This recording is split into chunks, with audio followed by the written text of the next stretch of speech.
ನಮಸ್ಕಾರ, ನೀವು ನೋಡ್ತಾ ಇದ್ದೀರಾ ಏಷ್ಯಾನೆಟ್ ಸುವರ್ಣ ನ್ಯೂಸ್. ನಾನು ಅಜಿತ್ ಹನಮಕ್ಕನವರ್. ಈಗ ನ್ಯೂಸ್ ಅವರ್ ಸ್ಪೆಷಲ್ ಅಲ್ಲದ ಒಂದು ನ್ಯೂಸ್ ಅವರ್ ಸ್ಪೆಷಲ್. ಇದನ್ನು ಬೇಕಿದ್ದರೆ ನೀವು ನ್ಯೂ ಇಯರ್ ಸ್ಪೆಷಲ್ ಅಂತ ಅಂದ್ಕೊಳ್ಬಹುದು. ವೈಯಕ್ತಿಕವಾಗಿ ನನಗೊಂದು ಫ್ಯಾನ್ ಮೂಮೆಂಟ್ ಇವತ್ತು.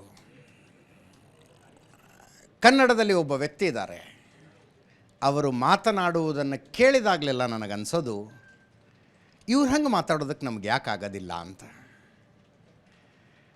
ನಮಗೆ ನಾವೇ ಕೊಟ್ಕೊಳ್ಳೋ ಉತ್ತರ ಯಾಕೆ ಅಂದರೆ, ನಾವು ಅವ್ರ ಹಂಗೆ ಓದೋದಿಲ್ಲ, ಅವರ ಹಂಗೆ ಸಮಾಜವನ್ನು ನೋಡೋದಿಲ್ಲ, ಅವರ ಹಂಗೆ ಇನ್ನೊಬ್ಬರ ಮಾತುಗಳನ್ನು ಕೇಳಿಸಿಕೊಳ್ಳೋದಿಲ್ಲ ಅಂತ.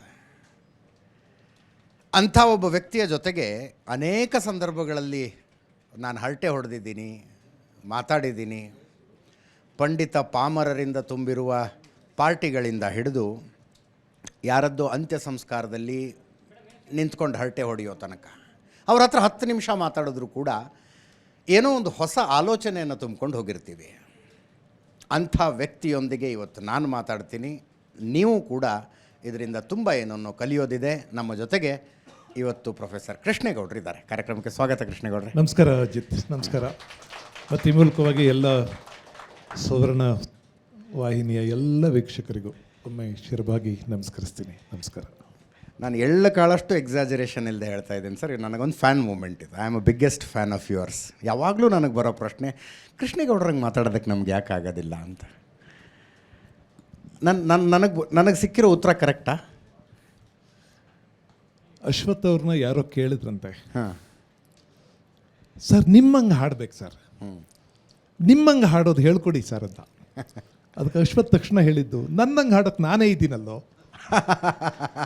ನೀನು ಬೇರೆ ಥರ ಹಾಡು ಅಂತ. ಬೇರೆ ಥರ ಹಾಡು. ಎಸ್. ಎಲ್ಲ ಮನುಷ್ಯರಿಗೂ ಒಂದು ಬೇರೆಯದೇ ಕ್ಯಾರೆಕ್ಟರ್ ಇರುತ್ತೆ, ಬೇರೆಯದೇ ದನಿ ಇರುತ್ತೆ, ಬೇರೆ ಆಲೋಚನಾ ಕ್ರಮ ಇರುತ್ತೆ. ಈ ಜಗತ್ತಿನ ಬಹಳ ಬಹಳ ಅದ್ಭುತವಾದ ಸಂಗತಿ ಏನಂದರೆ, ಕೋಟ್ಯಂತರ ಜನ ಇದ್ದಾರೆ. ಒಂದು ಮುಖದ ಥರ ಇನ್ನೊಂದು ಮುಖ ಇಲ್ಲದ ಹಾಗೆ ನಿಸರ್ಗ ಮಾಡಿ ಇಷ್ಟು ಕಾಪಿಗಳನ್ನು ನಿಸರ್ಗ ತೆಗಿಯೋಕ್ಕಾಗಿದೆ ನೋಡಿ. ಅಂದರೆ ಈ ನಾವೆಲ್ಲ ಮಾಡಿದರೆ ಒಂದ್ರ ಥರ ಇನ್ನೊಂದು ಮಾಡಿಬಿಡ್ತೀವಿ. ಅಂಗಡಿನಲ್ಲಿ 100 ಜೊತೆ ಚಪ್ಪಲಿ ಮಾಡಿದ್ರೆ 100 ಜೊತೆ ಚಪ್ಪಲಿ ಒಂದೇ ಥರ ಕಾಣಿಸ್ತವೆ. ನೀವು ರೆಡಿಮೇಡ್ ಶಾಪ್ಗೆ ಹೋಗಿ 100 ಕೋಟ್ ನೋಡಿದ್ರೆ 100 ಕೋಟ್ಗಳು ಒಂದೇ ಥರ, 100 ಪ್ಯಾಂಟ್ಗಳು ಒಂದೇ ಥರ ಇರ್ತವೆ. ಆದರೆ ಸೃಷ್ಟಿ ಕ್ರಿಯೆಯಲ್ಲಿ ಮಾತ್ರ ಅದ್ಭುತಗಳಿರ್ತವೆ. ಆದ್ದರಿಂದ ನಾನು ನನ್ನ ಥರ ಇದ್ದೀನಿ. ಅದು ಯಾರಿಗೋ ಬಹಳ ಅದ್ಭುತ ಅಂತ ಅನಿಸ್ಬೋದು, ಇನ್ಯಾರಿಗೋ ಅಲ್ಲ ಅಂತ ಅನ್ನಿಸ್ಬೋದು. ನೋಡುವ ಒಂದು ದೃಷ್ಟಿ ಕೂಡ, ನೋಡುವ ಒಂದು ದೃಷ್ಟಿ ಉದಾರವಾಗಿದ್ದರೆ, ಪ್ರೀತಿಯದಾಗಿದ್ದರೆ ಹಾಗೆಲ್ಲ ಚೆಂದ ಕಾಣಿಸ್ತವೆ. ಔದಾರ್ಯ ಇಲ್ಲದೆ ಇದ್ದಾಗ ಯಾವುದೂ ಚೆನ್ನಾಗಿ ಕಾಣಿಸೋದಿಲ್ಲ. ಆದರೆ ನಾನೇನು ಅಂದ್ಕೊಂಡಿದ್ದೀನಿ ಅಂದರೆ, ಜಗತ್ತನ್ನು, ಪ್ರಪಂಚವನ್ನು ಔದಾರ್ಯದಿಂದ, ಪ್ರೀತಿಯಿಂದ ನೋಡಿದರೆ ಎಲ್ಲವೂ ಚೆನ್ನಾಗಿ ಕಾಣಿಸುತ್ತೆ.